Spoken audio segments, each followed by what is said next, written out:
دیا جائے. یہ آڈینس سے سوال پیچھے میرا خیال ہے پوچھ لیتے ہیں کہ اس سے پیچھے جو لوگ بیٹھے ہیں. میرا نام نسیم احمد، سوری تھینک یو. میرا نام نسیم احمد صدیقی ہے. میں ایک NGO سے کام کر رہا ہوں. بریگیڈیئر سلیم جانتے ہیں کہ ہم نے کتنا کنٹونمنٹ موڈ میں کام کیا. سوال میرا یہ ہے کہ کیا انتخابات جو یہ شرعی طور پہ جائز ہیں؟ دوسرا سوال یہ کہ اسلامک سسٹم کو آپ امپلیمنٹ کرنے میں کیوں دیر لگا رہے ہیں؟ Thank you very much. انتخابات شرعی طور پر جائز ہیں یا نہیں، اس کے اوپر میں عالم دین نہیں ہوں، مگر اس وقت تک جو ملک میں علماء دین ہیں ان میں سے کسی نے انتخاب کو غیر اسلامی قرار نہیں دیا. دوسرا سوال آپ کا یہ ہے کہ اسلامی سسٹم جو ہے اس کو لانے میں کیوں انٹروڈیوس نہیں کراتے ہیں؟ جی یہ بڑا اہم سوال ہے، کئی دفعہ ہو چکا. مگر اب دیکھیے اسلامی سسٹم کا ہم مسلمان ہیں، اللہ میں یقین رکھتے ہیں، اللہ واحد طاقت کا منبع ہے اور کسی کے پاس کوئی طاقت نہیں ہے.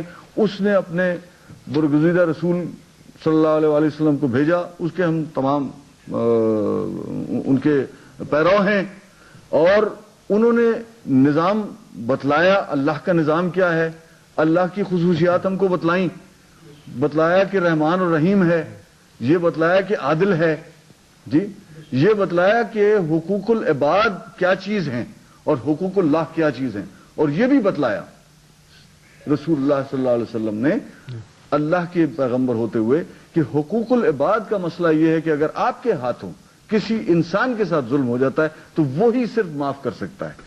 اگر حقوق اللہ میں کوئی کمی واقع ہو جاتی ہے تو اللہ کے اور بندے کے درمیان ہے، اور اللہ رحمان اور رحیم ہے.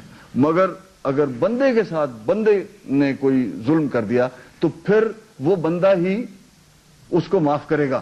یہ پورا نظام جو ہے کوشش یہ ہو رہی ہے کہ بندوں کے خلاف جو روزمرہ ظلم ہو رہا ہے، نہ صرف بندوں کے خلاف بلکہ بندوں کی اولاد جو پیدا بھی نہیں ہوئی ہے ان کے خلاف جو ظلم سرزد ہو رہا ہے، وہ ظلم سرزد ہونے کی گنجائش کم سے کم تر ہو جائے. اس لحاظ سے حضور میں عالم دین نہیں ہوں، میں طالب علم دین بھی نہیں ہوں، مگر میرے خیال میں بالکل عین اسلامی طریقہ